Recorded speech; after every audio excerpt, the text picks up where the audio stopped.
Hey guys, the Commander Casual here. I wanted to take you through a deck tech of my Grixis Dragonstorm deck. So it's originally named Kess Dragonstorm because I wanted to run Kess the Dissonant Mage as the commander, but unfortunately I haven't been able to get her on MTGO yet. So in interim, we're running Jaleva Nephalia Scourge, which also does a pretty good job in her stead because it also works with casting instants and sorceries for extra value. So I'm not going to focus too much on Jaleva. The deck doesn't really need her to go off. It's just kind of nice. It would be the same thing with Kess. It wouldn't be you wouldn't need Kess. It'd be good to double up on spells or cast stuff from your graveyard. Uh, if I were running Kess, I'd change a few cards around in that I'd probably put like an Entome in here. But that'd be pretty much it. The mana base isn't that special. These are all the non-basic lands. The rest is all just basics. Lots of islands and mountains and a couple swamps. I've got a Blasted Landscape just to cycle Cabal Coffers and Urborg, just because those are really good together. Command Tower and Exotic Orchard to give us most colors. Crumbling Necropolis is the triple land for the Grixis slot. Evolving Wilds and Terramorphic Expanse to go fetch stuff. Temple of the False God, just because it taps for double. And then we've got the other temples within the colors. Myriad Landscape, because it can help us ramp a little. Or just color fix. And then Reliquary Tower, in case we're drawing a lot of cards. We've got a decent amount of 1-drops just because they help us kind of get to Storm. I should say that the point of this deck is to Storm off with this card. Oh, not that one. Just Dragonstorm. I might cut the Epic Experiment, but Dragonstorm is the purpose of the deck. So we ramp up and cast Dragonstorm with a bunch of rituals or play a bunch of spells beforehand. Cast Dragonstorm, get all the storm triggers, and then we dump a ton of huge dragons. Hopefully swinging for a bunch of damage that turn. We want to do it pre-combat. And then cause some serious pain. So here's just about all of our dragons here. I think that is all of them. Yeah.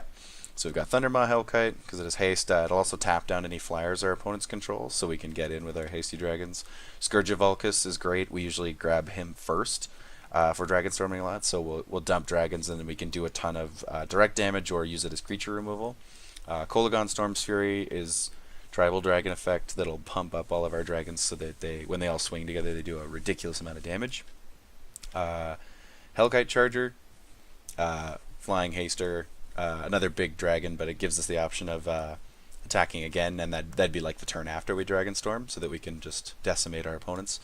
Silumgar, another dragon lord, so we'll basically just be killing or board wiping most of our opponents' creatures while we attack with a bunch of dragons.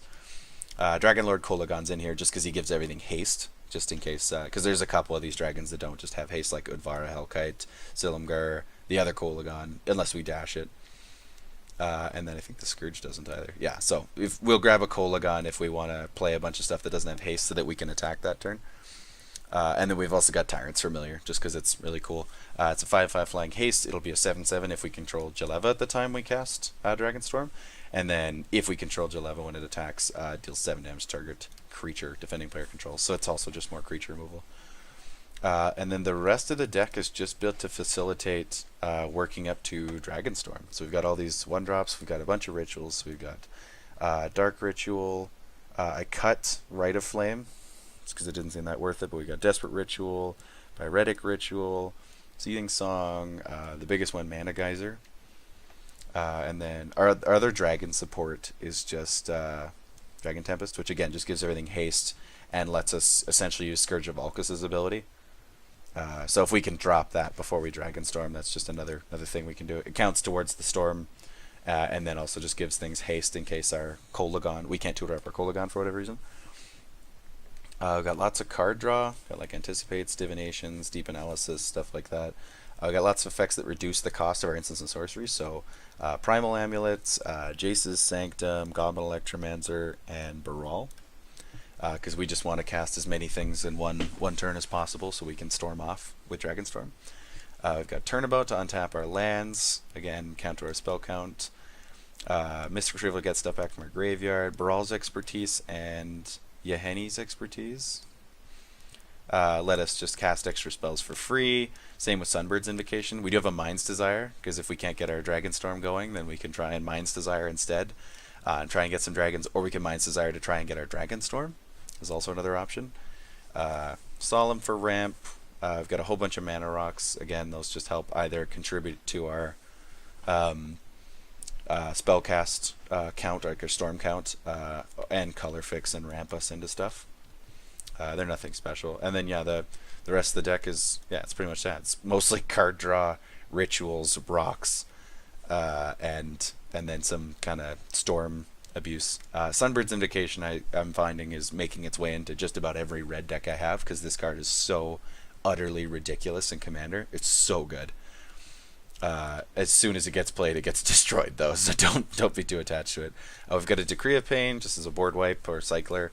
Rise of the Dark Realms I just added to the deck because I actually in my first gameplay video, I'll post this, we actually got to Dragonstorm, got a bunch of stuff, and then it all got board wiped right away. So Rise of the Dark Realms can just grab all of our dragons back if we get board wiped. That's why it's in here.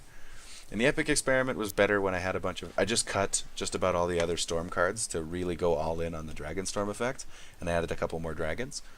Epic Experiment was in here because it's... If you've seen my Epic Experiment deck with Kaineos and Tiro, you'll understand how valuable this card is with Storm cards, and just a very instant sorcery heavy deck. But I'm gonna cut it now because it's not as efficient with when we're running more dragons, because we don't want to hit dragons with the Epic Experiment because we won't be able to Dragonstorm them out. We'd also have to Epic Experiment for a total mana cost of at least 11 if we were trying to hit our Dragonstorm, because Dragonstorm's got a CMC of 9. Anyway, that's the deck, guys. Please check out the gameplay videos. It's super fun. Leave a like if you like the deck tech. I guess dislike it if you disliked it. Leave any comments if you have any suggestions for the deck. I do build all my decks more just how I want to play rather than how I should play or what's optimal or something like that. I really just kind of like to build decks that I find really fun. But if you have any suggestions for cards you'd like me to build around or deck styles you'd like me to build, I'm always looking for more ideas. Thanks for watching, guys.